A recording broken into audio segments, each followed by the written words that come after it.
Oh, Lord. Play it for him, please.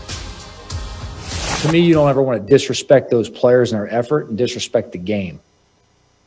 The sacrifices that they made to come into work every day and test before coming in, to sit in meetings spaced out, to wear masks, to have shields over those masks, to go through extensive protocols, to travel in unconventional ways, to get text messages at 6:30 in the morning telling them practice is going to be canceled. We have to do a virtual day. Okay, to tell them, please don't have your family over for Thanksgiving. Please avoid Christmas gatherings. We know it's your wife's birthday. Let's make sure we put that one off to the off season. There's a number of sacrifices been made by all the players and coaches in this league. There's a number of sacrifices that come along as well with the family members of the people connected to them. To disrespect the effort that everyone put forward to make this season a success for the National Football League, to disrespect the game by going out there and not competing for 60 minutes and doing everything you can to help those players win, we will never do that as long as I'm the head coach of the New York Giants. All I got to say, fellas, is I've been a Giants fan since I was a baby, watching them religiously. I never thought I could love someone as much as Bill Parcells or Tom Coughlin, but this Joe Judge guy looking like the real deal. Stephen A. Smith, Marcus Spears, Happy New Year. I haven't seen you since. Max Kellerman, good to see you all. Everybody looking dapper. Are we ready to do this? Molly, what? I'm sorry to interrupt. First of all, Happy New Year again. It's really, really good to see my man Swagoo. I just want to know, Max, what the hell is he doing with those Space Cadet glasses on right there? I mean, don't they look like I don't know. Don't those glasses look like something like straight out of the Jetsons from years ago? I'm just wondering. I'm just asking. Those are Space Cadet glasses. What's going on? I wish I could see y'all, but virtual reality goggles on. I wish I could see y'all, but I had to transition from Get Up and didn't have time to put my return. But I'm sure both of y'all look ridiculous, except Molly. There we go. All right. Thank you, Marcus. Marcus, the frames are tight. They just don't understand it yet. They'll catch on. Appreciate it, Molly. Let's get this, guys. Joe Judge. Oh, my goodness. Would you relax, Mr. Smith?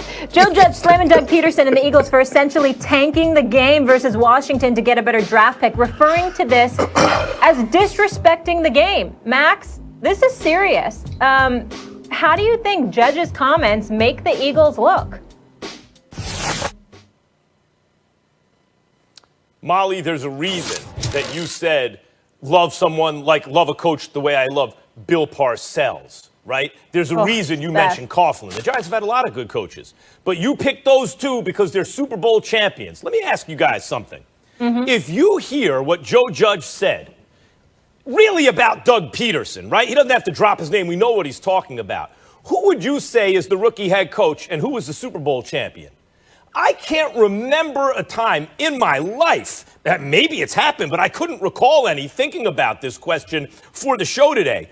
I can't recall any head coach in any major sport talking about another head coach like that, particularly in the division, a divisional rival. But then on top of that, if someone were to talk like that, you would think they would have the equity built in. They would have the gravitas of having won a championship, not been in their first year. And certainly, if they were in their first year, the guy they're talking about wouldn't be a Super Bowl winner.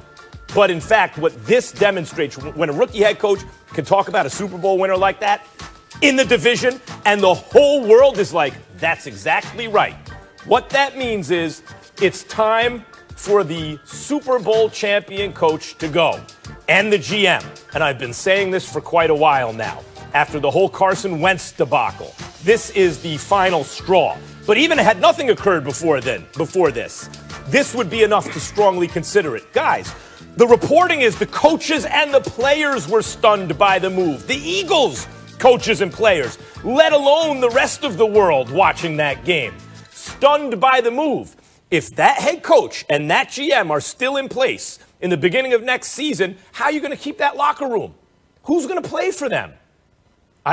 What this says about the Eagles is they are in full rebuild mode. It should have started the following morning. Following morning, it should have already happened. But they should be in full rebuild mode by this upcoming season. Guys, the only question is, do you believe Jalen Hurts can be the answer? Do you have a franchise quarterback with that guy you took in the second round? And that's what makes the move even more ridiculous. You want to see if your third stringer can do it? How about finding out if the guy you believe in can win a game on prime time like that, shorthanded? That's what you really needed to find out.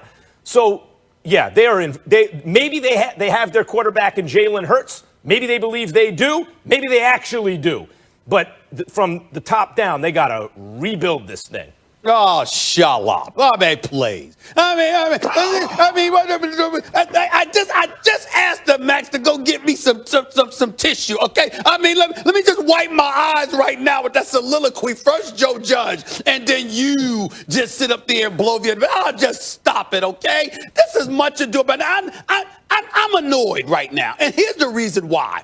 We understand that the Eagles have had an awful, god-awful season. We get it. We understand it. We understand that, guess what? Doug Peterson, you're lying through your damn teeth, talking about you were trying to win the game. You weren't trying to win the damn game. Look at who didn't play the game, for crying out loud. Even before you took Jalen Hurts out to start off the fourth quarter and bring in Sudfeld with his scrub self. We get all of that. But here's the thing. I don't want to hear this from Joe Judge, and I'm a fan of Joe Judge. Absolute fan. I was the one raving about him all season long. I told you this weeks ago, Molly. I said, this dude is really, really impressive. We know he comes from the Nick Saban tree as a special teams assistant with Alabama. He ultimately got that same position at New England under Bill Belichick. We get him. He's no nonsense. He dots his I's. He crosses his T's. The team plays hard. They improved every week. Props to him. But now it's time to stop this, okay? Prior to this Sunday, you lost 3 in a row. You had control of your own destiny. What is it? Going into December 13th, they were 5-7 in first place. I saw Molly getting excited. I saw Max getting excited. We started talking about Big Blue, and then what happens? They lose to Arizona. They lose to Cleveland. They lose to Baltimore. Quarterback got hurt. And then 3 of those guys, I listen to you. Zip it. It's my turn, okay? You got 7, 6, and 13 points. That's a grand total of 26 points in 3 weeks after you were in first place. I'm going to roll with my brother, the playmaker, who went on the air somewhere yesterday and said he don't want to hear it. You had 16 weeks to validate your position, take care of yourself, and you were in control of your own destiny after week 12, and you blew it where you needed to rely on somebody within your division to come and save the day. It's one thing for you, Max Kellerman, to talk about the Eagles. It's another thing entirely to act like Joe Judge's animosity and his ire is justified. Look the hell in the mirror and be mad at your damn self for not getting the job done when you had an opportunity to do it. If you're just talking about Doug Peterson, hold on, Molly. If you're just talking about Doug Peterson, I get it. But to sit up here, if you're Joe Judge, and to talk about him like you waving pom-poms and stuff like that. They lost 3 of their last 4 games. That's on him. Quarterback injury. You're being hypocritical. I know Max wants to get in here, but you got on Max, yes? Absolutely. First of all, Sean McDermott and the way he has this team playing. Brian Daboll, the offensive coordinator for the Buffalo Bills, being an integral part of Josh Allen's progression. And then the organization front office bringing in Stephon Diggs, surrounding him with a lot of really good players, Cole Beasley, and figuring out a way to keep Josh Allen in a great situation. So it's a total team effort. You don't have this type of success of a quarterback without everybody being in. Outstanding. Well worked. Well done, Mel. Congratulations on getting that right. I will be coast to coast on ESPN Radio in 60 seconds. I'll see you there. First Take starts now. Oh, yeah. Lots of NFL action to talk about today. Lots of NFL topics. But number one on my list would be Joe Judge. Did you hear what the Giants coach had to say about Doug Peterson and the Philadelphia Eagles? Oh, Lord. Oh, Lord. Play it for him, please. To me, you don't ever want to disrespect those players and their effort and disrespect the game. The sacrifices that they